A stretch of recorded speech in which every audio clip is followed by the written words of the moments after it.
안녕하세요. 저는 잠실에서 회사를 다니며 퇴사를 꿈꾸는 김한웅입니다. 여러분, 오늘도 존나게 버티느라 고생 많으셨습니다. 본격 고시 낭인 방송 플랜 B의 삶 2부 지금 바로 시작합니다. 짜라라라란 짜라 짜라 짜라라라란. 네. 자, 플랜 B의 삶 2회 2부 바로 시작하겠습니다. 네, 막 말주먹 소리가 난리 났네요. 너무 맛있어요. 당 떨어지죠 지금? 네. 금요일 11시 39분을 지나고 있습니다. 와우. 방금 나보고 상수동 강호동이라고 스타킹 스토킹이에요? 여러분의 박수가 필요합니다. 지금 앞에 2시간 했죠? 와우. 한 4, 50분짜리 뽑으려고 2시간 녹음했는데 냉면을 날려라. 네. 여기까지 자. 왔습니다. 청취자들은 지금 여러분 기다리고 있습니다. 더 뽑아내야 돼. 아직 반절밖에 안 왔어요. 진짜 감동입니다. 자, 이분은 그때 이제 제가 제안했던 야 이거 큐시트 어디 갔냐? 여기 있다. 제가 제안했던 그 뉴스 아카이브를 2부 코너로 하겠습니다. 오늘의 키워드로 알아보는 과거의 뉴스. 빠밤. 과거의 뉴스 알아보는 지금의 이슈. 빠밤. 우리가 기본적으로 우린 존버 방송이잖아요. 네. 네, 존버 방송이고 하루 한 주를 보내는 버티는 거를 우리는 제안을 하고 지향을 하지만 그래도 버틸 땐 버티더라도 세상 돌아가는 건 지향하는 거죠. 향. 지향. 내가 지향이라고 했니? 그렇게 들었습니다. 아, 그래요? 술을 깨세요. 얼굴 시뻘겋네요 지금. 네, 지향하지만 우리가 또 세상 돌아가는 걸 알고 살아야죠. 그렇죠. 그렇죠. 네. 혹시 뭐 이런 거 관심 없으신 분들은 2부는 건너뛰셔도 됩니다. 뭐 그럼 좀 바로 3부로 가시면 돼요. 네네 3부가 아니죠. 네 3부가 없습니다. 네네네네. 그래서 지금의 이제 이번 주에 키워드를 한번 중심으로 제가 과거의 뉴스들을 그 네이버의 뉴스 라이브러리라는 그 DB를 이용해서 검색을 해 왔습니다. 이번 주 키워드는 월드컵과 월컵. 돌아가신 김종필 전 총리를 다룰 건데요. 그 전에 제가 시간이 많지 않습니까? 그래서 봤어요. 기준은 원래는 저희가 녹음이 6월 27일 수요일이었잖아요. 근데 그렇죠. 지금 추가 녹음이어서 좀 시간이 좀 약간 어긋나긴 했지만 6월 15일부터 6월 27일까지 1920년도 동아일보가 창간된 그 날을 기준으로 DB를 뒤져봐서 재밌는 뉴스들을 혹시 3.1운동 1년 뒤네요. 20년도면 20년. 1919 그러네요. 네.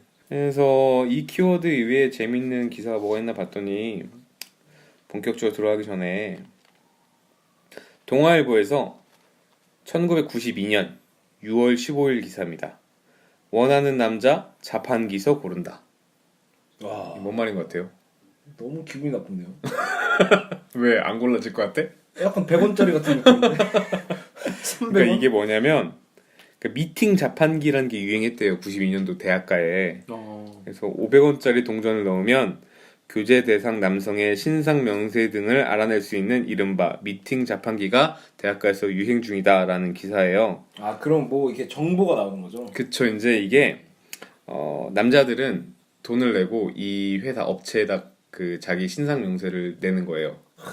그럼 이제 여기 써 있는데 이화여대, 숙명여대, 도남동 등 대학가, 도남동이 성신여대니까 거기 주변에 50여 대가 설치되었었답니다. 거기 말고도 명동, 종로, 강남 등 중심가 번화가에도 설치가 돼 있었다고 하는데 공중전화기 모양이었대요.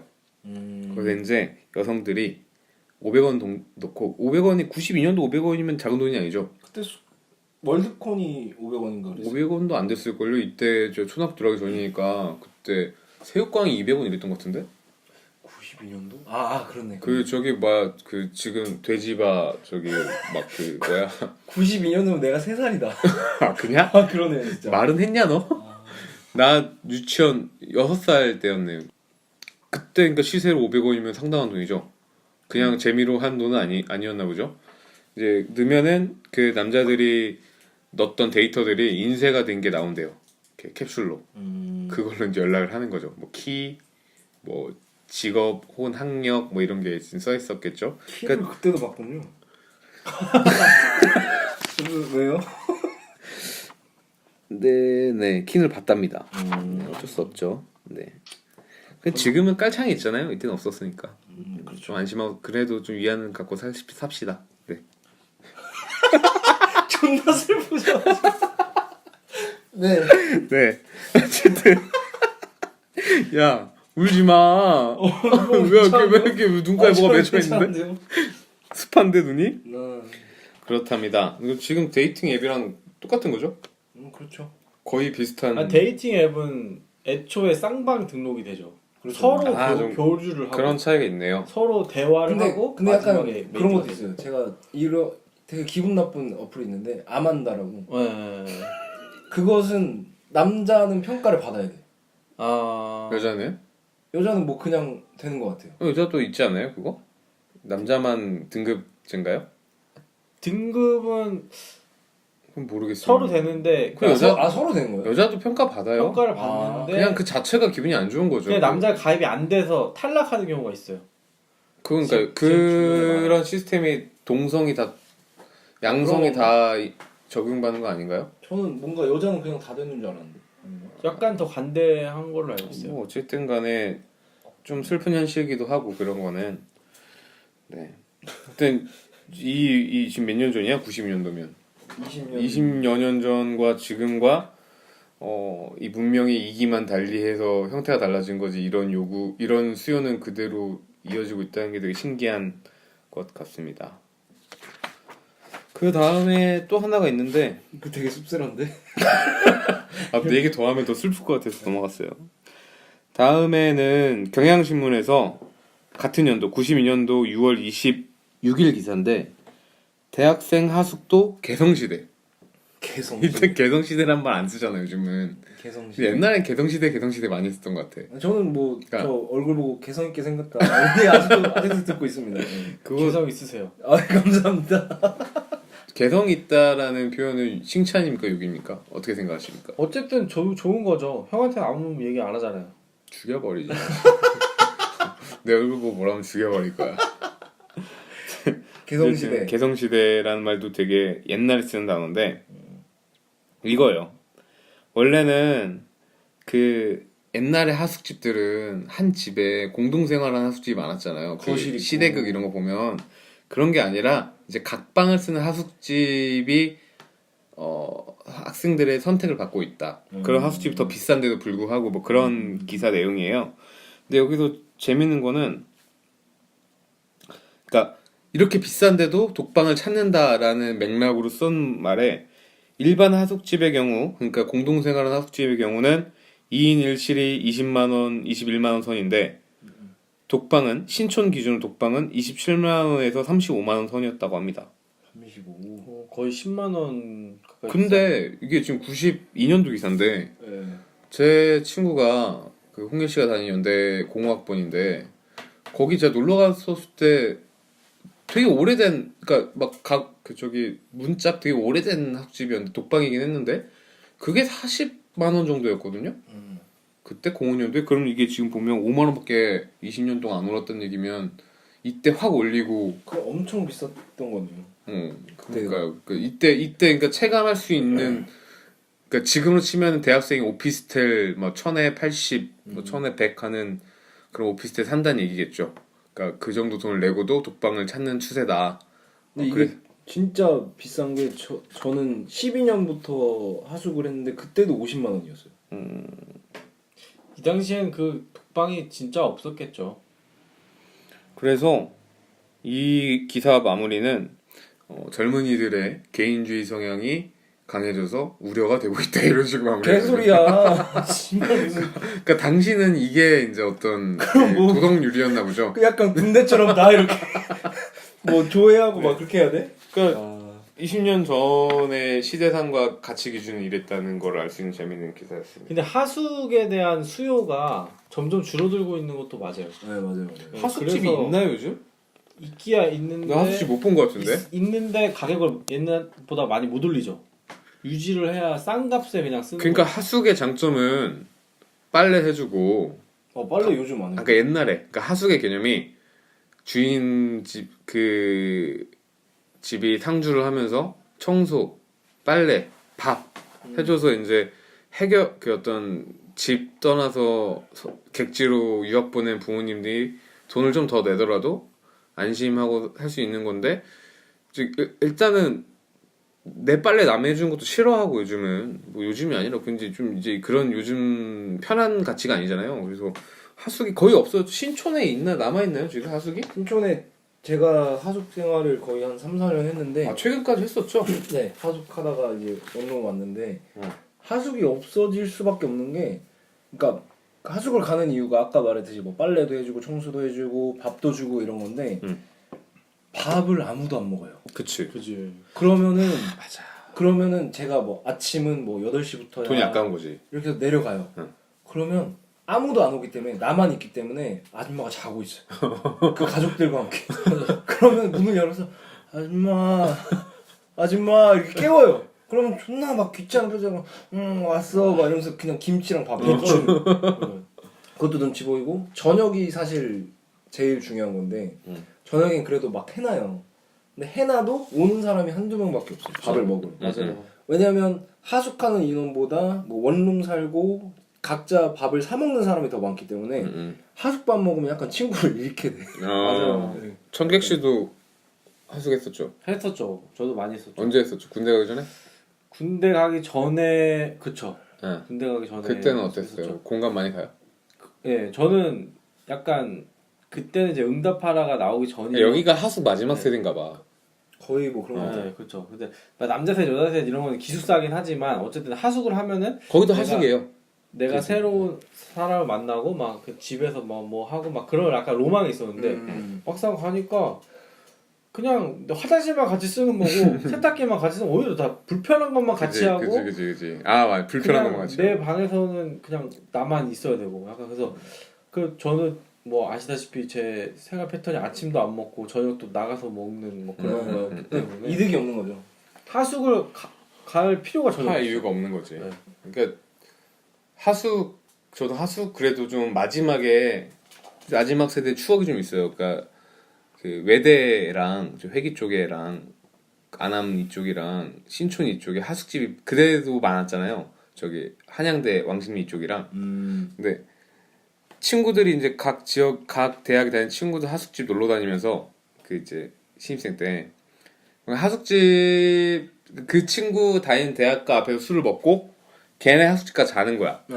그래 독방만 있으니까 독방 아니더라도 뭐 그냥 친구 데리고 왔어 뭐 하고 같이 자고 아침에 그 하숙집 밥을 먹는 거야. 아주머니한테 말하고 친구 데리고 왔어요. 그럼 먹어 밥 한 그릇 더 놔주면 그 왜 있잖아 그 정말 반찬 이렇게 깔려 있고 거기서 이제 나는 밥 한 그릇 놓고 이렇게 먹는데 막 그 콩자반, 그 진미채 볶음 막 이런 거 막 그 이제 가끔 계란 후라이 있고 그런 거 먹었던 기억 되게 많이 나는데 이제는 뭐 거의 볼 수 없는 풍경이죠. 원룸이 더 장사가 잘 되니까. 맞아요. 이제 정서상 그런 게 그런 게 정 막 이런 재미보다 불편할 게 많으니까. 진짜 불편한 게 뭐냐면 화장실을 공용으로 쓰면은 아. 내 똥을 지금 싸야 되는데 맞아. 내가 진짜 짜증나는 게 뭐냐면 아침에 노래 부르면서 샤워하는 새끼를 내가 죽여버리고 싶어 진짜. 나는 지금 여기 왔는데 뭐 자미로카이 뭐 이런 거 부르고 그럼 싶어. 지하철 뛰어가야지. 그래서 옆에 바로 PC방 있었어요. 그런 데가 뚫어놔야 돼. 거기 뭐 게임하러 가는 척하면서 가서 하고. 난 탐앤탐스 자주 갔는데. 탐 좋아. 24시간. 24시간. 저 신입생 때 제 동기가 되게 멋있는 애가 있었어요. 네. 되게 멋있고 약간 되게 부티가 흐르는 애 있잖아요. 그래서 근데 걔가 재외국민 전용으로 들어오셔가지고 막 영어도 잘하고 막 일본어도 하고 막 그런 애였는데 능력자네. 네, 막 이게 그때는 막 술집 들어가면 민증 같은 걸 보여줘야 되니까 걔 민증도 보잖아요. 제가 근데 막 강남 청담동 막 이렇게 써 있는 거 청담동 뭐 104-2 막 이러고 진짜 이 새끼 존나 부자구나 해가지고 설마. 뭐 술 먹다가 이제 야 니네 집에서 자자. 안돼 막 이러는 거예요. 근데 어떻게 하다가 갔는데 하숙집에 골방에 막 그게 그냥 자기 그 방인데 하숙집으로 그냥 그걸 등록을 해놓은 거예요. 청담에도 하숙집 있었어요? 그때 있었나 봐. 왜 제가 있었지? 근데 굳이 거기 거기에 살 필요가 없잖아. 공동 기숙을 할 필요가 뭐, 청담에는 유흥업소밖에 지금은 없는데. 게스트하우스로 바뀌었지. 아. 그런 데들이. 뭐 직장인들이 뭐 그런 게 있겠죠. 아무튼 근데 청객씨 아까 일부에서는 뭐 참여 안 할 거라고 하더니 지금 뭐 좀 이 앞에 2부 시그널 붙는 아. 그 시그널 주인공입니다 이분이. 굳이 청객씨라고 할 필요도 없죠. 앞에 이름 깠는데 아 이름. 이름 약간 시그널에 이름 들어가요. 아. 약간 네. 똑바로 발음 안 했기 때문에. 퇴사를 꿈꾸는. 네 어쨌든 이제 여기까지가 신변잡기였고. 하수. 자 이제 본격적으로 키워드 월드컵 들어가겠습니다. 월드컵 지금 끝났죠? 우리나라 월드컵 이제 네 끝났죠. 독일 우리가 원래 이 뒤에 오는 3회 내용 3회 녹음할 때는 독일전 결과를 몰랐죠. 그렇죠. 근데 국내 최초 프리퀄 방송이어서 지금 결과를 알고 2회를 녹음하고 있는데 네네네. 독일전 봤죠? 저 그때 이 3화 녹음하고 기분이 되게 이렇게 안 좋았어요. 생각보다 지금 잘 안 나와서. 뭐가 잘 안 돼가지고 그래가지고 막 기분이 착잡한 상태에서 딱 켰는데 키자마자 골이 나오더라고요. 그래서 되게 뭐지? 하고 봤는데 어땠어요? 그때 그날 봤죠? 저는 이제 그 친구랑 이제 집에 들어가서 그 3화에 나오는 그 친구랑 같이 요거를 틀어놓고 우리 인생 어떡하냐 뭐 난 퇴사를 어떻게 해야 되냐 뭐 넌 배우를 할 수 있겠냐 막 이렇게 우는 얘기를 하다가 자꾸 퇴사 얘기 할 거야? 전 퇴사가 목표인데 이제 그런 얘기를 마음대로 하다가 하십시오. 아휴 잠이나 자자 하는데 갑자기 콜 해가지고 TV 안 켰는데 그러니까 요거를 틀고 있었는데 이제 안정환이 막 욕먹기 전에 잘하지 막 이러는데 으아 막 이러고 졸라 다운돼 있다가 막 으아 막 이러고 에이 설마 한 골도 넣겠어 하다가 막 으아 막 이러고 근데 그나마 기분 좋게 잤죠 그나마. 청객 씨는 그게 독일전이 11시에 시작했을 거예요. 그 평일이었잖아요. 맞아요, 네. 근데 저는 이제 다음날 출근을 해야 되니까 약간 다음날에 대한 걱정도 있고 하는데 그날은 이제 친구들이랑 안 보고 혼자 혼술하면서 봐야지 했는데 네. 전반전을 위해 보기 전에 이제 술 막 잔뜩 사놓고 막 치킨 사놓고 전반전에 막 보다가 술을 너무 많이 먹은 거야. 그래서 생각보다 하프타임에 잤어. 근데 우리 잠이 아빠도 들었어. 잤어. 우리 아빠도 잤어. 그럼 못 깼어? 못 봤어. 그래서 그 소리 지를 때 못 깼어? 우리는 다 소리를 안 지르더라고. 그래? 근데 그날 그렇게 보고 막 와 대박이다 이러는데 아빠가 갑자기 전화 온 거예요 새벽에. 여보세요? 그러니까 홍일아 너 봤니? 지금 골 넣었잖아. 그래서 아빠 잤다. 아빠 대박이었어. 아버지랑 되게 억울하다. 친하네. 그래서 좀 그 되게 웃긴 상황이잖아요. 막 앞에 두 경기 다 죽 썼다가 지금 딱 입구 가면 욕먹기 딱 좋은 건데 갑자기 또 세계 유리를 이겨버려가지고 막 이게 좀 그래서 랭킹이 지금 26위인가 봐요. 그래요? 1위를 이겨서. 이게 지금 그러니까 결과적으로 좋죠. 그러니까 그 인스타에 짤방들 웃긴 거 많던데 예. 진짜 한국답다고 막 다 죽 써놓고 결과만 좋아가지고 모든 게 좋아지는 막 이런 거라고. 역시 벼락치기의 민족이다. 벼락치기 민족. 우리는 전범국에 강한가? 막 이런 거 있고 막 웃긴 거 많던데. 오늘 경기에서 한국 종특 2개 나옴. 나만 좆될 수 없지. 벼락치기. 벼락치기. 그것도 있었어. 그 영화 아저씨 패러디 해가지고 너는 내일만 살지, 나는 오늘만 산다. 오늘만 사는 내일만 죽는다. 근데 맞아 그 드립의 또 밑에 아직 9분 남았다. 그리고 그것도 있잖아요. 일본이 지금 이제 16강 진출했잖아요. 근데 이탈리아가 아예 진출도 예선도 통과 못하고 그렇죠. 독일 나가리 되고 일본만 남은 거야. 야 우리 씨발 핵폭탄 맞는 거 아니야? 되는 거 아니야? 약간 그것도 있었어. 그 브라질이 저번 월드컵 결승에서 독일한테 7대1로 발렸잖아. 그래가지고 이제 브라질 사람들이 독일한테 안 좋은 감정이 있는데 한국이 발라주니까 브라질에서 도는 짤이래. 그걸 누가 이제 소개를 해온 거야 번역해서. 그래서 학교 수업에 어떤 꼬마가 Where is France 하면 프랑스를 딱 찍어. 그다음 Where is 브라질 하면 브라질을 딱 찍어. Where is Korea 하니까 가슴을 찍고 한국은 여기 있다 이렇게 하더라고. 내 가슴에 있다. 자 어쨌든 그래서 이번 키워드는 당연히 그 아까 말했던 기간 안에 월드컵 관련된 과거 기사들이 많이 잡힙니다. 지금 이런 독일전 승리의 흥분, 기쁨, 죽수다가 이제 정말 벼랑 끝에서 희망을 봤던 이런 경기가 지금으로부터 24년 전에 미국 월드컵이었을 거예요 이때가. 94 미국 월드컵 때 6월 19일 기사입니다. 한국 16강 보인다. 월드컵 축구 6분 남기고 연속 2골 스페인의 2대2. 지금이랑 비슷하네. 이거 기억나요? 무슨 게임인지 알아 이거? 모르지. 그때 하얀 유니폼에 그래 하얀 유니폼 때 이게 그때 스페인이 지금 독일 같은 나라였어요. 물론 지금도 잘하지만 세계 1위 우승 후보였는데 예선전에서 그 완전 이게 2차전이었을 거야. 이 다음이 무슨 불가리아인가 뭐 볼리비아 뭐 그거였고 2차전에서 스페인에 0대2로 뒤지다가 경기 종료 6분 전에 홍명보가 이때 그 완전 막내였을 때 중거리 완전 먼 거리에서 만회골 넣고요. 아 자료하면은 그거 엄청 나오는 거 있어요. 그거 네. 막 쫙 뜨는 거. 그러니까 이게 느낌이 빨랫줄처럼. 2002년도 폴란드전 때 두 번째 골 같은 느낌. 아 그거보다 더 멀었어요. 완전 더 중거리 멀었어요. 주셨어요. 그 넣고 끝나기 1분 전에 서정원 알아요? 날쌘돌이. 날쌘돌이 서정원이 이때 20대 초반인 서정원이 동점골 넣어서 세계 랭킹 5위 스페인과 2대1로 비깁니다.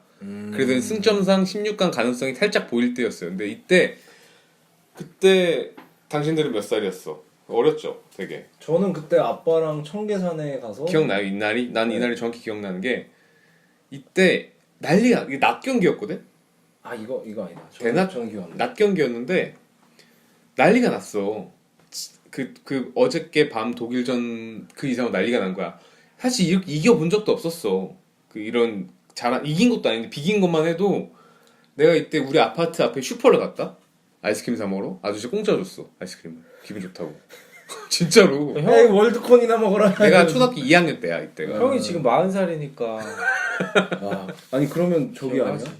피파가 없을 때 아닌가? 뭔 줄리 메이크업 월드컵 말고 줄리 메이크업 할 때. 그때 어쨌든 펠레 기억이 경기 봤죠? 펠레랑 여기 경기장에서 마주친 적 있어요. 백햄바고 막 메르테사커. 나 김옥균 이런 사람하고 한번 인스타 같이 태그한 적 있는데 3일천하. 아이씨 진짜 하지 마 이런 거. 어쨌든 그런 이 스페인전 뉴스가 이 월드컵 이 기간의 월드컵 검색어의 DB의 대부분을 차지합니다. 어마어마한 기사가 쏟아졌었고요. 그래서 그 지금 선수들 욕 되게 먹을 뻔했잖아요. 네 오늘도 계란 맞고 막 씨발 장난 아니었어. 괴름 맞았어요? 손흥민이 계란 맞았어. 왜?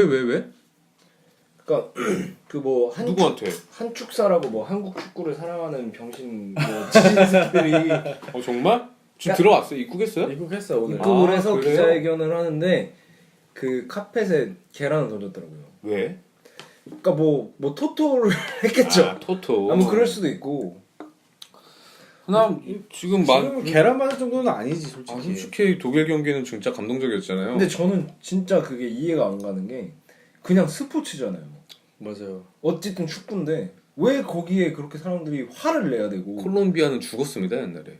아 그게 진짜 말도 안 되는 거죠. 콜롬비아 총 쏜 거. 그거 되게 말도 안 되는 거죠.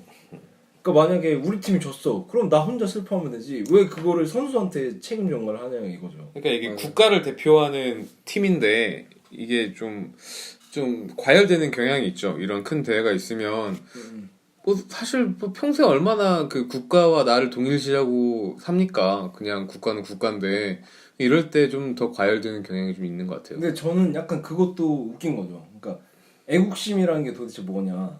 그러니까 나라를 사랑하는 건데 그 나라를 사랑하려면 이 나라의 가치나 뭐 그런 걸 사랑해야 되는데 술 먹으니까 잘 나온다. 이 나라의 역사나 뭐 그런 걸 사랑해야 되는데 왜 그걸 스포츠에서 찾냐 이거죠. 근데 그거는 너무나도 그러니까 약간 만들어진 게 전두환이 그 사람들을 어떻게 관리했습니까? 3S로 관리했잖아요. 그쵸, 뭐 3S. 섹스 스포츠로 관리했잖아요. 프로 스포츠 또 하나 해야죠. S니까 스포츠, 섹스 또 하나 뭐예요? 스크린인가?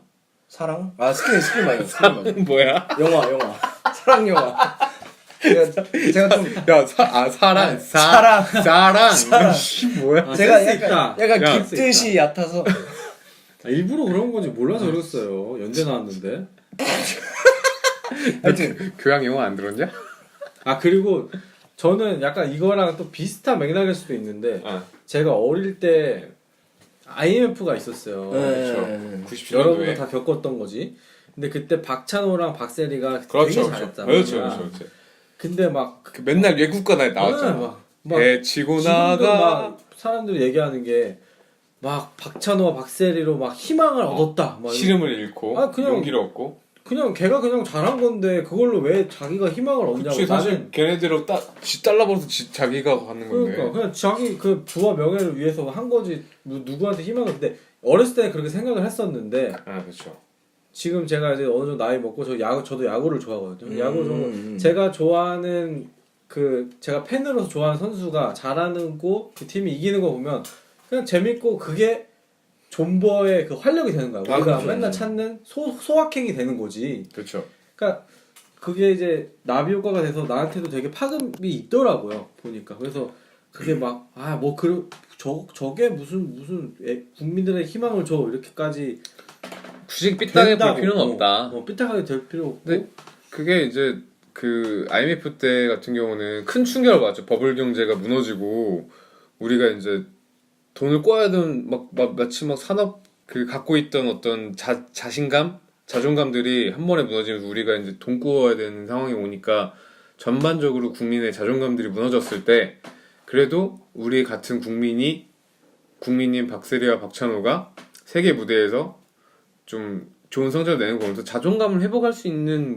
저는 되게 좋았던 것 같아요. 그 좋은 장치죠 뭐 그렇게. 근데 그러면 하기만 해. 반대로 봤을 때 잘 못했다고 했을 때 그렇죠. 근데 우리가 그 사람을 욕할 권리는 없는 거예요. 그렇다고 우리의 의심과 자존감이 깎이는 게 아니니까 그렇게 꼭 볼 필요는 없는데. 그렇게 볼 필요도 없고 그리고 제가 생각하는 거는 요즘 와서 정말 많이 발생되는 현상인 게 장현수가 진짜 욕을 많이 먹었어요.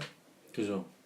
팔 다 갖고 아 그 페널티킥 PK를 네. 줘서 근데 우리가 장현수를 만나본 적도 없고 알지도 못하잖아요. 네. 근데 청와대 청원에 그런 게 올라왔어요. 장현수의 팔을 잘라라. 근데 저는 그게 웃기기보다 너무 화가 났어요. 그렇죠. 그거는 좀 그렇죠. 아무도 알 수 없는 사람인데 그러니까 한국 사람들이 요즘 되게 그런 게 너무 심한 거예요. 자기가 알지 못하는 사람들을 분노의 대상으로 삼는 거죠. 약간 맞아요. 한 최근 몇 년 전부터 혐오 문화가 문화로 자리 잡기 시작했죠. 그러니까 혐오라는 단어는 되게 안 좋은 되게 큰 뉘앙스를 갖고 있는 게 너랑 대화를 안 하겠다는 얘기잖아요. 너한테 반대한다. 너의 의견에 디스어그리 한다는. 네가 더럽다. 그러니까 너를 설득시킬 의지도 있고 너는 틀렸다는 걸 알려주고 싶고 좀 이런 게 있는데 혐오는 졸라 싫어 이거잖아. 가까이 가기도 싫어. 짱 싫어 막 이런 거잖아. 근데 그 혐오가 되게 일상어가 됐죠. 극혐이란 단어 잘 쓰잖아요. 근데 네. 극혐이란 단어가 극도로 혐오한단 말이니까 내가 지금 타자화시키는 이 대상하고는 난 더 이상 어떤 협의점과 절충점도 없다라는 말이어서 근데 그게 가만 보면 혐오를 함으로써 자기 정체성을 찾는 것 좀 보이는 것 같아요. 맞아요. 그러니까 해소를 하는 거죠. 오이를 싫어하는 모임 막 이런 거 봤어요? 그러니까 오시모. 그러니까 오이를 싫어함으로써 내 정체성이 찾아지는 거야. 너도 오이 싫어해? 나도 싫어하는데. 근데 오이를 싫어하면 근데 이 오이면 상관이 없어. 그러니까 오이는 상처를 안 받잖아요. 그치. 근데 우리가 장현수를 팔을 잘라라 죽여버려라 이러면 장현수는 아예 삶이 멈추는 거죠. 그러니까 좀 이거는 또 진행되는 문화여서 이거는 옳지 않다 막자 하는 것도 약간 꼰대 마인드긴 하지만 아니 이거는 꼰대 마인드가 아니고 그러니까 이제 생각해볼 지점인 거죠. 이런 좀 이게 일상화되는 게 과연 극혐이라는 단어를 평소에 편하게 쓸 수 있는 단어인가? 근데 이게 그런 것도 있어요. 그러니까 예전에는 누구나 노력하면 성공을 할 수가 있었잖아요. 너도 되고 나도 되고. 근데 지금은 성공의 확률이 점점 줄어드는 사회야. 사다리가 많이 없어지고 있죠. 내가 좆대는데 너도 좆대야 돼. 막 약간 이런 거 약간 같아요. 독일전처럼. 그래가지고 나만 아니면 돼 이게 그래요. 좀 되고 너도 좆대야 돼. 그래서 요즘에 뭐 기사 댓글 보면은 선풀보다는 악플이 훨씬 많잖아요. 그러니까 타인을 증오함으로써 나의 만족과 정체성이 찾아지는 게 전반적인 문화라고 그거를 이렇게 마냥 비판하기에도 좀 평범하고 선량한 사람들이 편하게 발 딛고 살 수 있는 공간이 많이 좁아지는 협소화되는 문제가 좀 있는 것 같기도 해요. 우리 너무 진지해지는 거 아니냐? 저 한번 화를 내고 싶었어. 그러니까 이것도 장현수도 그렇고 그 그렇죠. 동계올림픽 때 그 뭐야 그 여자애 금발. 네. 아, 네, 그 걔 욕한 것도 난 좀 진짜 이해가 안 가요. 저게 그 메스 스타트. 네, 메스 스타트에서. 네. 욕 많이 먹었죠 그때. 그게 어떻게 됐든 무슨 상관이야. 거기서 금메달을 따면 내가 뭐 금이 들어오는 것도 아니고. 근데 뭐 이제 거기 그러니까 이게 우리는 미디어가 비춰주는 장면 편집된 것만 보니까 그 백그라운드를 잘 모르잖아요. 근데 실제 그럴 수도 있고 아닐 수도 있어요. 근데 그래서 그것 때문에 국감까지 했는데 결국에는 걔는 아무 잘못이 없었던 걸로 결론이 난 거죠. 근데 이제 미디어가 그렇게 비춰졌죠. 그래서 좀 그걸 다루는 사람들한테도 그런 윤리의식이 좀 필요한데 근데 또 그렇게 해야 지금 완전 시청률 막 이게 완전 그치. 뉴미디어 시대라서 자극적이어야 먹고 사니까. 방송국끼리 경쟁을 하는 것도 아니고 뭐 이제 뭐 어마어마한 매체들 경쟁을 하니까 그 미디어는 항상 그런 논란을 좋아하고 그렇죠. 또 그 수요자들은 그런 논란에 또 계속 근데 뭐 재생산을 하니까. 장현수 같은 경우에는 미디어에서는 오히려 감싸는데 그러니까 웹에서 그렇게 욕을 하는 거죠. 그러니까 좀 생각해볼 지점이긴 합니다. 그러니까 좀 그런 혐오의 문화는. 네, 월드컵은 뭐 이 정도 하면 된 것 같고요. 김신욱은 장현수한테 땡큐지 진짜. 김신욱이 킥 전봇대. 전봇대인데 전봇대. 키크 신문. 네, 그렇습니다. 자 이제 다음 이슈로 넘어가겠습니다. 이번 주 두 번째 뉴스 아카이브 키워드는 김종필 전 총리의 사망입니다. 돌아가셨죠. 우리가 원래 녹음을 하려고 했던 그 날의 발인이었는데, 그 부주하셨어요? 네? 부주하셨어요? 아 그때 저기 좀 바빠가지고 못 갔어요. 저 봉투는 했는데 갔나 모르겠네. 아쉽네요. 네. 야 돌아가신 분한테 이런 농담 하지 마시다. 그래도. 뭐 아는 사람도 아닌데. 그래도 근데 이 돌아가신 분에 대한 존경이 오는 이슈예요. 근데 그 전에 이제 역사적 사건을 찾아봤는데 또 평행되는 게 또 하나 있습니다. 제가 찾아봤는데 묵직한 역사적 사실이 이 기간 안에 네. 지금 우리가 찾아보고 있는 이 6월 안에 있었는데요. 6월 26일 날 1949년 6월 26일 날 백범 김구 선생님이 경기도장에서 안두희의 안두희 개새끼.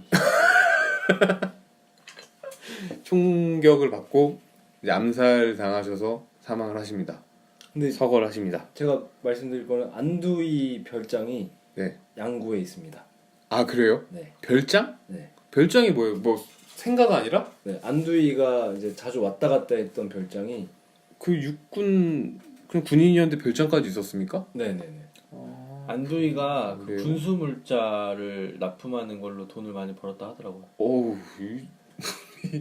우리 청객님 되게 역사적 상당하시네요. 어떻게 저는- 알았어요 그거? 그 존버들에 대해서 관심이 많기 때문에 안두희가 존버입니까?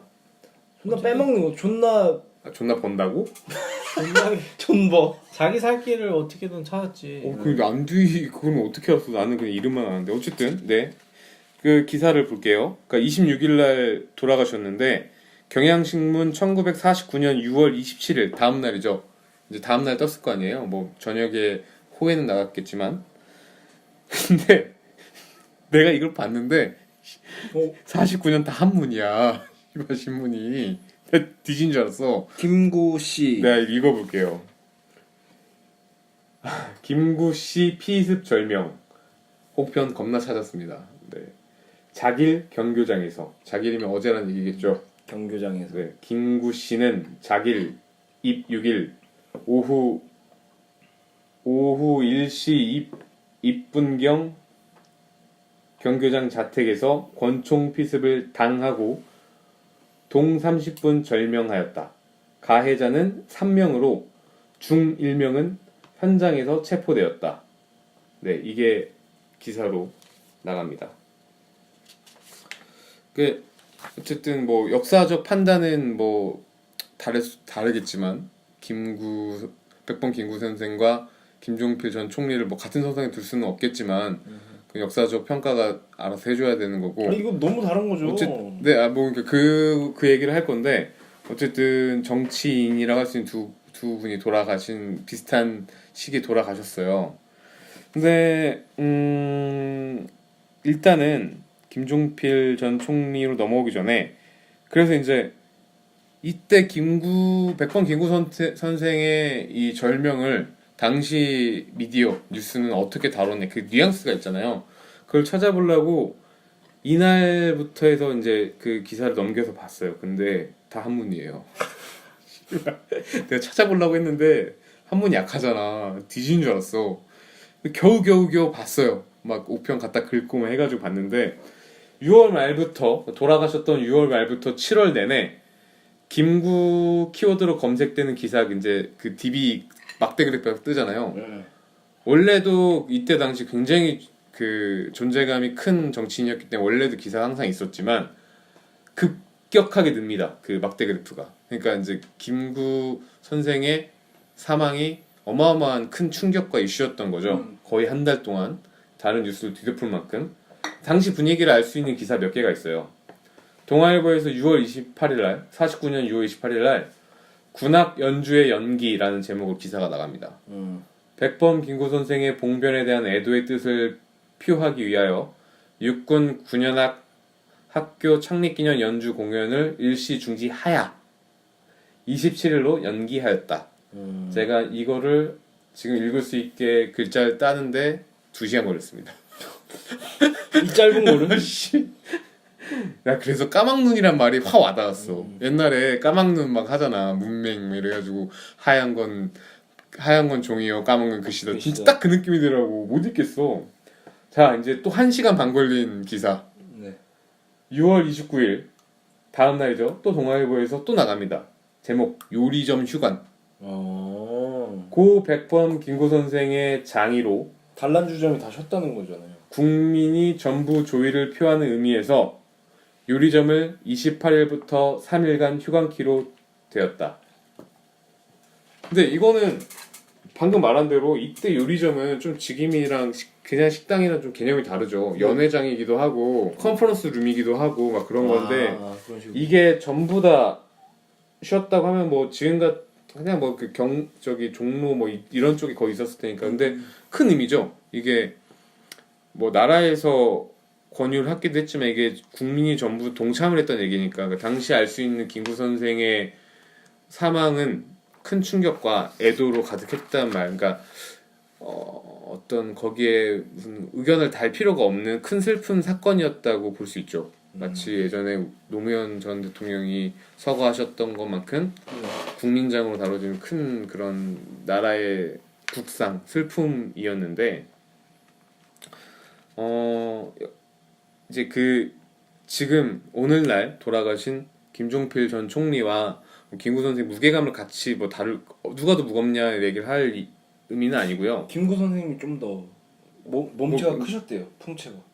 네, 그것도 제가 조사하다 봤는데 키가 이제 이승만 전 대통령이랑 같이 서 있는 키가 한 15cm 이상 차이가 납니다. 근데 김구 선생님 백범 김구 선생 키가 뭐 당시 평균 키보다 한 10cm 더 컸다고 하더라고요. 185에서 근데 그때 의견이 분분하긴 한데 어쨌든 근데 이게 드립이었는데 이렇게까지. 근데 진짜 그 정도 됐어요. 네, 그러니까 풍채가 어마어마했다고. 그러니까 그 어떤 큰 위압감을 주셨대요. 근데 어쨌든 지금 오늘 얘기할 주제는 오늘날 김종필 전 총리의 그 돌아가신 걸 두고 훈장 추서 문제가 최근에 일었습니다.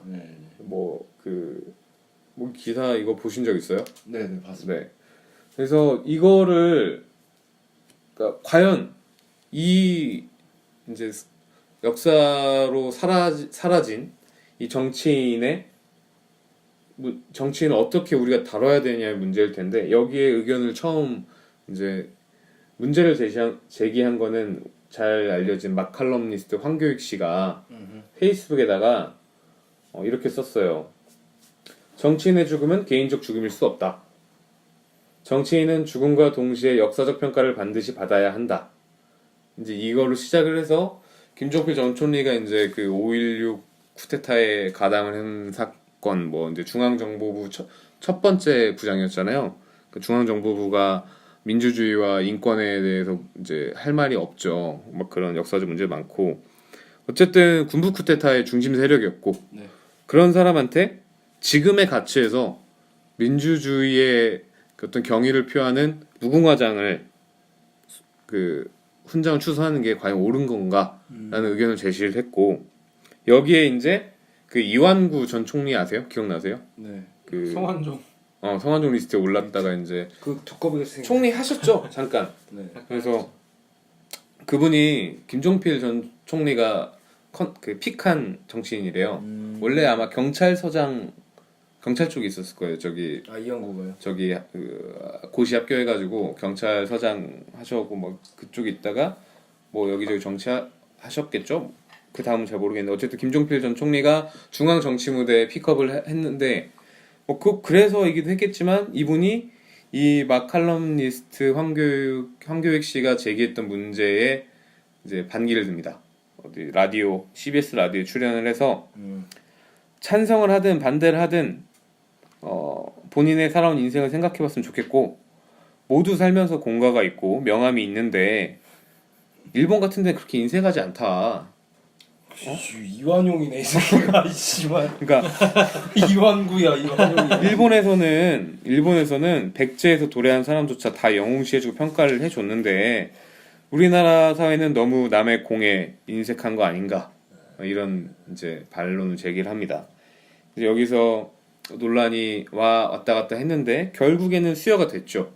그 발인하는 날에 무궁화장이 수여가 됐습니다. 그래서 이렇게 됐는데 홍일 씨는 여기에 대해서 이미 어떻게 생각하세요? 이 문제에 대해서? 근데 저는 솔직히 공과 과는 인정해야 된다고 봐요. 네. 그러니까 그 사람의 과도 있지만 제가 그 황교익 그거를 보고 나서 페이스북 글을 네 저는 항상 그렇게 보는 게 저는 항상 가운데 있고자 하거든요. 네. 그러니까 뭐 좌든 우든. 네. 그래서 그 되게 막 그 분노에 찬 글을 보면서 맞아 공감을 하다가도 그럼 과연 조중동은 뭐라고 생각을 할까? 여기서 그쪽 기사를 봐요. 네. 근데 그러면 그쪽 기사도 이해가 가요. 네. 그러니까 사람이라는 게 물론 실수도 있겠지만, 그러니까 김종필을 조중동에서 높이 평가하는 거는 진짜 협치의 대가였다라고 평가를 하거든요. 근데 저는 요즘 정치에서 제일 필요한 게 협치라고 생각을 해요. 왜냐면 아까 그 힘맨이 필요하죠. 네, 아까 혐오 얘기도 했지만 뭐 남녀도 마찬가지고 뭐 우리가 누구를 혐오하는 뭐 축구 선수를 혐오하는 것도 마찬가지고, 그러니까 너무 극단으로 가고 있다는 거죠. 네. 그러니까 뭐 홍준표가 되게 대표적이죠. 네. 그러니까 너무 극단으로 가고 있는 상황에서 그런 사람이 되게 필요하다고 봐요. 그러니까 그거를 니고시에이션 할 수 있는. 그러니까 정치에서 정치공학을 이용해서 그런 어떤 이야기를 풀어나갈 수 있는 키맨이 필요하다. 네. 근데 그런 측면에서 김종필을 되게 그거는 공이라고 생각을 해요. 네. 어쨌든 역사를 진행되게 했다는 측면에서. 네. 물론 과거에 그런 거는 절대 용서할 수 없죠. 용서할 수 없는데 제가 그래도 그 사람을 인정해야 된다고 생각하는 거는 문재인 정부에 대해서 어떻게 생각하세요? 두 분은?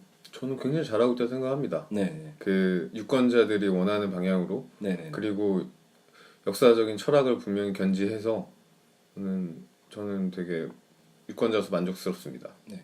근데 문제가 뭐냐면 문재인 정부도 너무 빠른 사람들이 많아진 거죠. 그러니까 그가 무엇을 하든 다 잘한다라고 얘기를 하는 거죠. 근데 그 안에 캐비넷이요? 그러니까 그 참모들을 말하는 건가요? 참모들 국민들이 모두 다 그렇게 네. 그러니까 얘기를 그러니까 많은 큰 지지를 보내고 있죠. 네, 이제. 많은 지지를 보내는데 중요한 건 뭐냐면 한 나라의 대통령이잖아요. 네. 근데 중요한 거는 여기는 되게 다양한 아직도 박근혜를 사랑하는 모임이 있고 네. 태극기 집회도 있어요. 네. 근데 만약에 문재인 정부라면 한 나라의 대표라면 네. 그들을 모두 아우를 수 있어야 된다고 저는 생각을 해요. 그러니까 좀 더 포용력이 그 거기까지 정치력을 네네네. 뻗어야 된다. 왜냐하면 이 나라는 두 개로 나뉜 게 아니니까요. 그러니까 어쨌든 그런 걸 다 포용해야 되는데 근데 뭐 이렇게 딱히 반대 정파나 세력을 포용하지 않으려는 제스처는 없잖아요. 지금 현재 정부가. 근데 문제는 뭐냐면 그러니까 이런 거에서 그러니까 김종필을 인정한다는 거에 대해서 사람들이 조금 이해는 할 필요가 있다는 거죠. 근데 사실 이 무궁화장도 대통령이 인가하에 지금 네, 추서가 된 거잖아요. 그죠. 그 연장선상할 수 있죠. 근데 그래서 제가 방금 말씀하신. 얘기하고 싶은 게 뭐냐면 네네네. 그 사람의 공은 인정해줘야 되는 게 맞아요. 왜냐하면 이 나라의 뭔가 공통적인 그런 동의를 위해서. 네. 근데 하지만 중요한 건 뭐냐면 저는 그렇게 생각해요. 정치는 되게 상징이라고 생각을 하거든요. 아, 네. 왜냐하면 중요한 말이죠. 네. 그 변호사 누구죠? 그 세월호 변호사? 박주민. 박주민 변호사. 박주민- 박주민 의원. 네, 박주민 의원. 민주당 의원. 박주민 의원이 가슴팍에 엄청 많은 배지를 달고 네, 다녀요. 네. 배지맨이죠, 배지맨. 네. 뭐 세월호도 달고 인간 메타포. 별명이 인간 메타포야. 그런 거 많이 들고 다니는데 어. 그 중요한 게 뭐냐면 그러니까 아까 형이 그 황교익이 얘기했듯이 정치인의 죽음은 절대 개인적인 죽음일 수 없다. 상징의 의미에서. 근데 그 사람의 상징이 되게 영향을 많이 줄 수 있는 거죠. 네. 그래서 우리는 그러니까 김종필의 공을 인정해야 되는 건 맞지만 네. 그러니까 우리가 여기까지 역사가 흘러왔는데 네. 그러니까 그런 상징은 줄 수 없다는 거죠. 그러니까 훈장 추서는 과했다. 훈장 추석까지는 안 된다 이거죠. 기본적으로 황교익 씨와 같은 입장을 견지하고 계시는 거네요. 근데 대신에 그 사람의 공도 인정을 해야 된다는 거야. 그러니까 공은 공이고, 근데 그 결과로서 훈장은 너무 큰 상징이다. 거기에 왜냐면 얹기에는 5.16을 주도한 사람인데 뭐 일리 있는 의견입니다. 저는 그렇게 생각합니다. 그래서 그 사람의 공도 있다고 생각은 해요. 네. 공은 인정하나 훈장은 과했다. 네. 그렇게 받아도 될까요? 네네네. 뭐 오늘 오셨으니까 청객 씨는 고향이 충청도잖아요. 또 우리 그 충청도 자민련, 네, 그 우리 그 JP의 근거지. 거기 출신 어렸을 때부터 그쪽 얘기 많이 들었을 텐데 어때요? 어떻게 생각하세요 이 이슈에 대해서?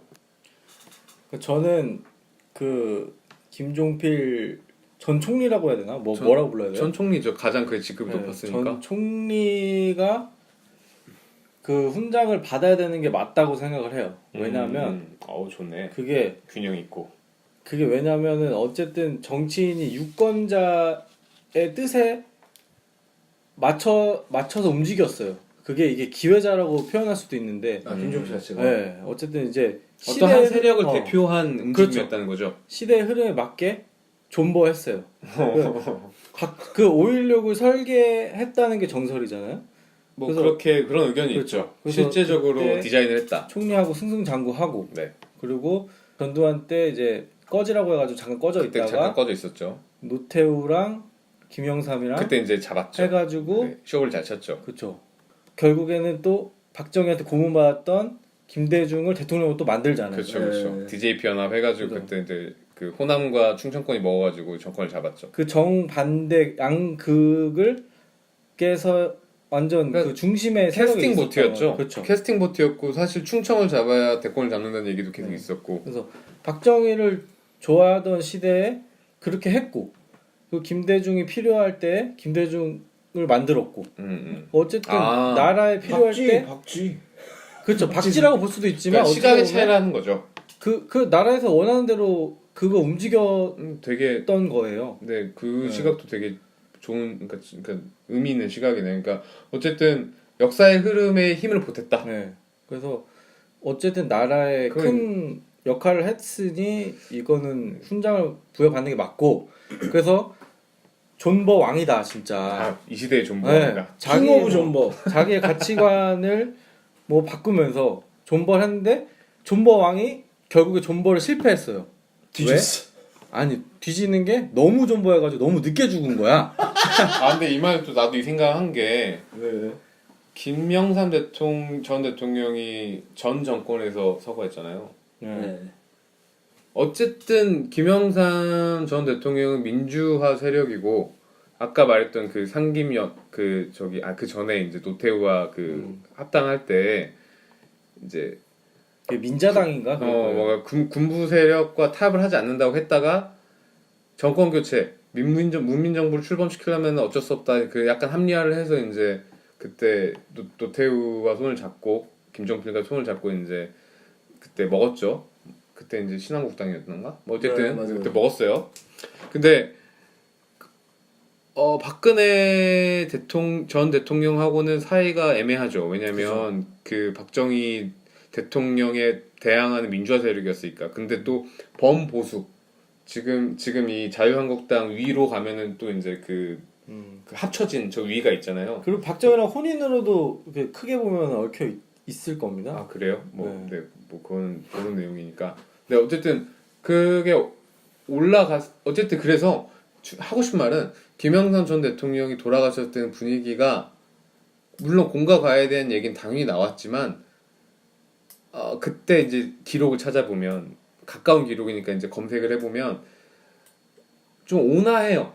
그분의 죽음을 다루는 게. 그러니까 당연히 김종필 전 총리와 김영삼 전 대통령의 삶의 궤적이 달랐기 때문에 김종필 전 총리가 지금 죽어서 이렇게 약간 욕을 먹는다 이 말은 이렇게 볼 수는 없지만 그래도 좀 시각 자체가 접근이 온화한 그런 콘텐츠가 많아요. 왜냐면 그때 다 언론 장악했으니까. 그러니까 굳이 깔 필요가 없었던 거죠 그때는. 근데 김종필 전 총리가 돌아가신 지금 이 시점이 만약에 박근혜 전 대통령이 정권을 잡았을 때였으면은 황교익 씨가 물론 페이스북에 글을 썼겠지만 이슈가 안 됐을 거라고요. 그렇죠. 왜냐 언론에서 안 받았었을 거예요. 저는 이 문제를 결론 내시죠.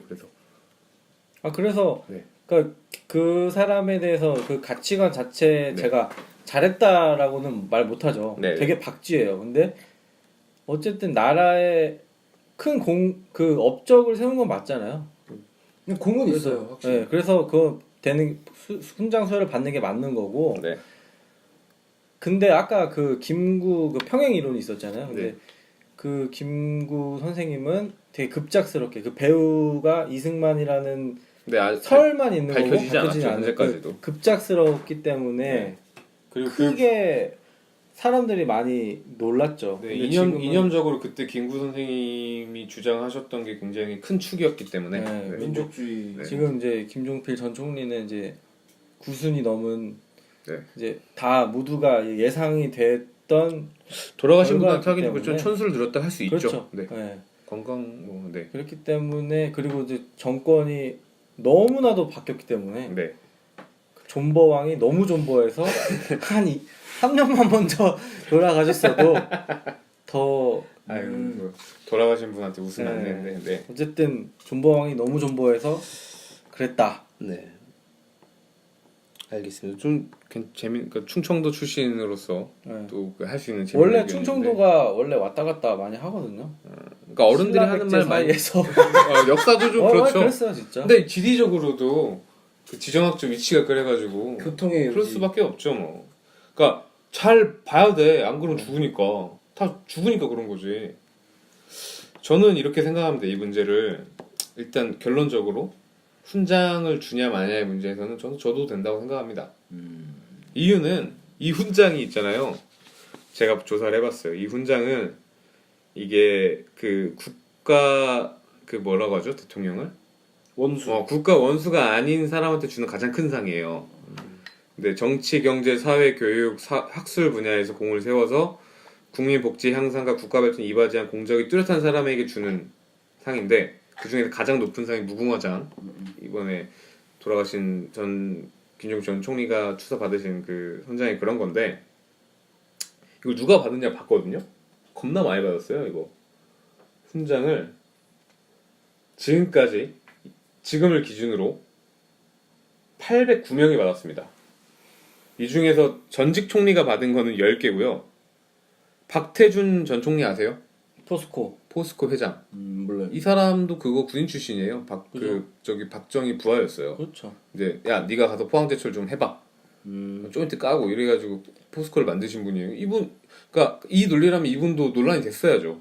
같은 논리로 5.16에서 가담했던 군인으로. 그리고요 최근에 그거 양승태 전 대법관 개새끼. 지금 이슈 아시죠? 네. 지금 사실 그 새끼 저거 그거 다 지웠대요. 그 디가우징 뭐 복원 못할 정도로 헌정을 유린한 사실 그 최순실의 국정농단보다 더 큰 문제인데 지금 너무 커서 어떻게 다루지를 어쩔 할지 모르는 이런 큰 이슈. 이분도 받았습니다. 그럼 뭐 죽지도 않았는데 받을 수도 있는 건가? 그럼요. 훈장은 죽은 사람한테만 주는 게 아니에요. 뭐 때문에 받은 건데? 대법관 했으니까. 그러니까 이 훈장이 되게 관성적으로 주는 훈장이에요. 그 급이면. 왜 그런 거 있잖아. 저기 장군들 퇴역할 때 주는 그런 거. 그런 느낌인 거야. 그냥 장군 1호차는 몇 급 2000cc, 3000cc 이런 것처럼 이 정도 했으면 그냥 이렇게 국무회의에서 줍시다 주는 그냥 관성적인 상인데 800명이 넘게 받았어요. 809명이니까 51년부터 준 상이. 그러니까 이 급이 되냐 안 되냐는 급이 되는 사람이죠. 그러니까 가치를 떠나서 김정필 전 총리는 급이 되는 데이터로 사람이죠. 보면은 급이 되는 사람인데 당신들 말대로 지금 돌아가신 시기에 이래서 지금 이분의 입장에서 호댕골을 당하고 있는 거야.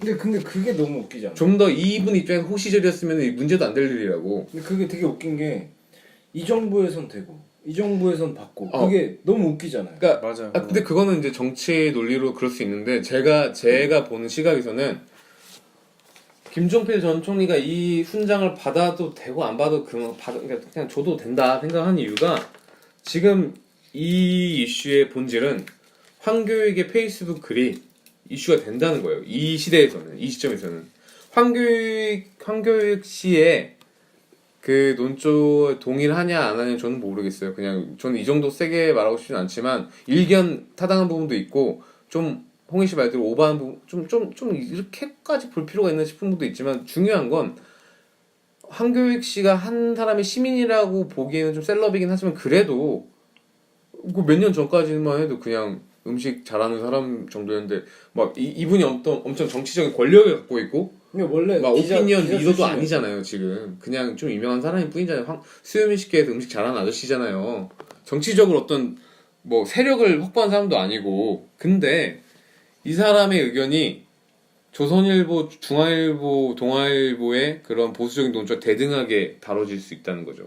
지금 이 사회에서는. 저는 이게 되게 중요한 생각이에요. 그러니까 우리가 굉장히 좋은, 그러니까 좀 더 진보적이고, 그러니까 꼭 그 정치적인 진보가 아니라 점점 이전보다 나은 세상에 살고 있다고 보는 이유가 이 한 시민의 의견이 그것도 어디에 막 쓴 것도 아니고 그냥 개인 페이스북 타임라인 쓴 글이 이슈가 될 수 있고 시의성이 맞다면 그러니까 그게 고르게 다뤄지고 언론이 받아쓰고 이완구 전 총리와 황교익 씨가 정치적으로 급이 됩니까? 정치적으로? 중요한 건 황교익이라는 한 시민의 의견이 대등에 먹혔다는 거고요. 그럴 수 있는 사회 분위기가 조성됐다는 거예요. 지금 현재 우리가 살고 있는 이 세상에서는. 그래서 훈장 추서 문제는 우리가 오히려 김종필 전 총리가 조용히 훈장 받고 그냥 아이고 천수 들여 가셨네 할 사람이었는데 오히려 이 시대에서 이렇게 다뤄졌기 때문에 과연 저 사람의 공과 과가 우리 시대에서 어떻게 판단될지를 오히려 이 훈장 추서 문제 때문에 이슈가 돼서 맞아요. 김종필이라는 사람은 더 냉정한 역사적 시각에서 바라볼 수 있는 여건이 마련됐다는 거죠. 그러니까 저는 오히려 훈장 추서 문제가 그렇게 그런 의미를 했다고 생각을 해요. 그래서 저도 만약에 이제 백번 김구 선생 같은 경우는 우리가 이 아주 오랜 시간이 지나서 봤을 때 그때 기사가 이랬고 그분은 존경받는 인물이야 별로 이견은 안 달잖아요. 그러니까 김종필 총리도 이제부터 역사적 평가가 시작될 거예요. 이걸 계기로. 그럼 이제 언젠가 평가가 어느 정도 쏠리겠죠. 뭐 계속 이견이 있을 수도 있지만 그럼 훈장이 그래서 생각해보니까 나쁘지 않은 사람이었으면 그 훈장은 빛날 것이고 그렇지 않았다면 이 훈장은 있어봐 뭐였겠습니까? 초라하겠죠. 그래서 이 훈장은 뭐 줘도 그만 안 줘도 그만인데 뭐 큰 문제 될 일은 아니다.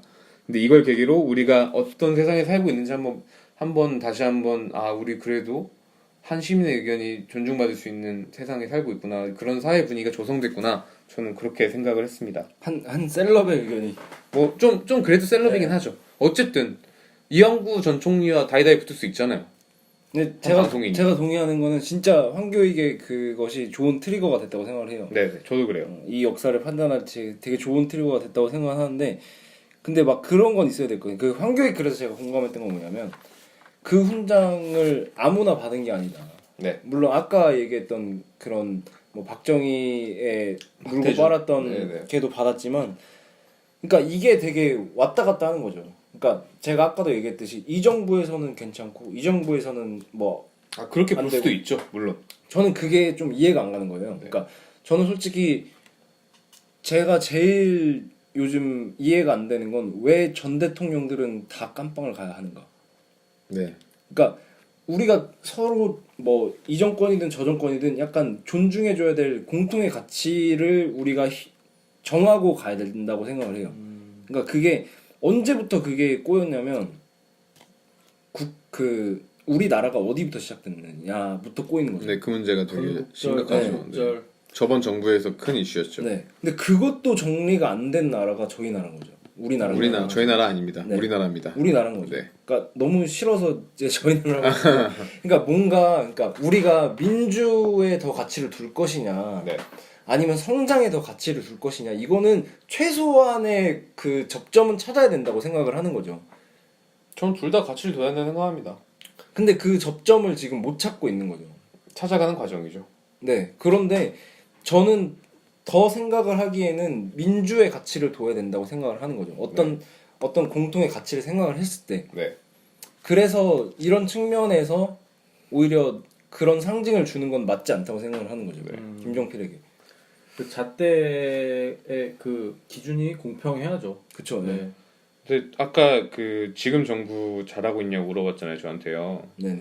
근데 저는 좀 그 방금 말했던 것처럼 어떤 정부가 잡으면 그 반대 세력에 대해서 가혹한 평가를 내리는 게 지금 좀 다른 양상인 게 지금은 대통령 문재인이라는 리더의 그 명망가에 어떤 권력과 기대와 인기가 쏠려 있는 거라고 생각하지 않아요. 그러니까 리더 정치가 아닌 거죠. 지금 시스템의 정치고 만약에 지금 문재인 정부가 유권자들이 다수가 원하는 방향을 취합하지 않고 거기에 맞는 행정을 행하지 않으면 당장 내일이라도 끝날 수 있다 생각해요. 그런 분위기고 그런 정치적 사회적 이해를 갖고 있는 유권자들이 지금 현재 이 시대에 살고 있기 때문에 딱 봤을 때 봐봐지 이재명 그 지금 도지사 당선자 저렇게 여론 돌아가는 거 봐봐요. 판단을 하잖아요. 인기 되게 많았잖아요. 이 이슈 나오기 전에. 그러니까 한순간이라는 거죠.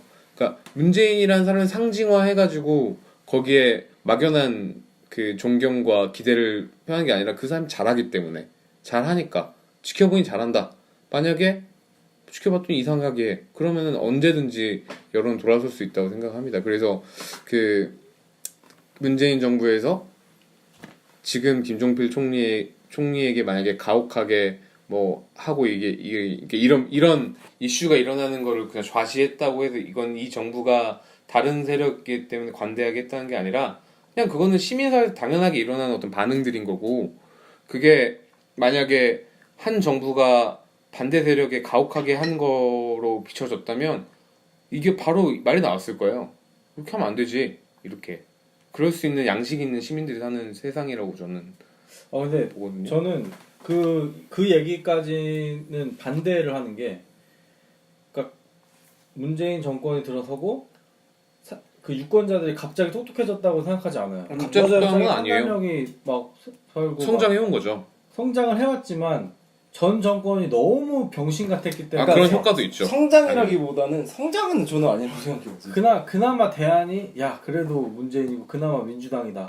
그리고 문재인이 운이 너무 좋은 게 전 정권이 너무 병신이었고 트럼프가 김정은이랑 어떻게 잘 구슬리려고 물론 호재가 있긴 둘다 하지만 때리고 막 이런 게 있었기 때문에 그런 게 근데 있어서 그런 거지. 저도 이 방금 말씀하신 게 타당한 부분이 있지만 저기 한번 생각해볼 지점이 문재인이라는 사람이 있잖아요. 문재인 대통령이 우리가 다 알아요. 그분의 삶의 궤적을. 그러니까 예전에는 한 사람이 나타나서 이미지 메이킹을 하면은 명망가가 될 수 있었어요. 왜냐면 정보가 없으니까 저 사람 뭐 하던 사람이야? 뭐 하시던 분이래? 대단하신 분이래? 이런 식이었잖아요. 예전에는 정신을 판단하는 게. 근데 지금은 한 사람의 스토리가 다 알 수 있어요. 검색해도 알 수 있고 그거 안 해도 다 그게 계속. 근데 이게 말이 안 되는 게 박근혜도 다 알았는데 다 뽑았잖아요. 그것도 그러네요. 그의 궤적, 그녀의 궤적을. 근데 그때는 그분의 그 삶의 궤적이 많이 조금은 한쪽 측면에서 미화된 경도된 그런 콘텐츠들이 압도적으로 많이 배포가 됐죠. 그래서 그 숫자가 이길 수밖에 없었죠. 그런 게. 그래서 그렇게 많이 보단 그런가 보다 했는데 지금은 그래도 아까 놓고 말해서 보수 커뮤니티도 있고 진보 커뮤니티도 있고 막 대결을 계속 하잖아요. 그러니까 우유도 있고 일베도 있고. 그러니까 이거는 선택은 내가 어디 커뮤니티에 얼마나 들어가느냐, 어떤 신문을 보느냐, 어떤 뉴스를 보느냐, 뭘 취사 선택하느냐는 이제 유권자한테 많이 돌아온 거죠. 그거는 그러니까 누군가가 그 이슈 게이트키핑을 하는 게 의미가 없어졌잖아요. 솔직히 지금 조중동의 파워가 많이 떨어진 게 조중동 여론몰이를 해도 안 먹히는 게 안 보니까 안 보잖아. 우리가 찾아보잖아 기사를. 네. 그리고 어떤 권위 있는 언론사가 그렇게 얘기를 때렸다 해도 이상한데? 이상한데? 하면 찾아보게 되잖아. 맞아. 그러니까 그런 걸 말하는 거죠. 그러니까 사람이 똑똑해진 게 아니라 그런 자료가 비교적 예전보다는 좀 우리가 맘먹으면 알아볼 수 있는 그 콘텐츠와 자료들이 많아졌다는 거죠. 그래서 좀 더 냉정한 평가를 할 수 있다.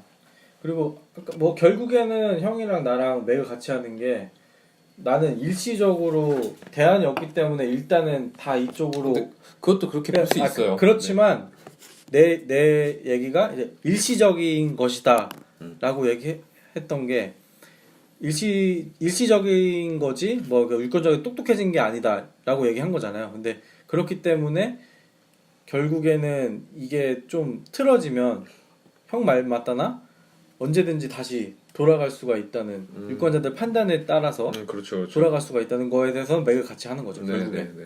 근데 저는 이게 되게 불안해요. 그러니까 안 끝낼 거야?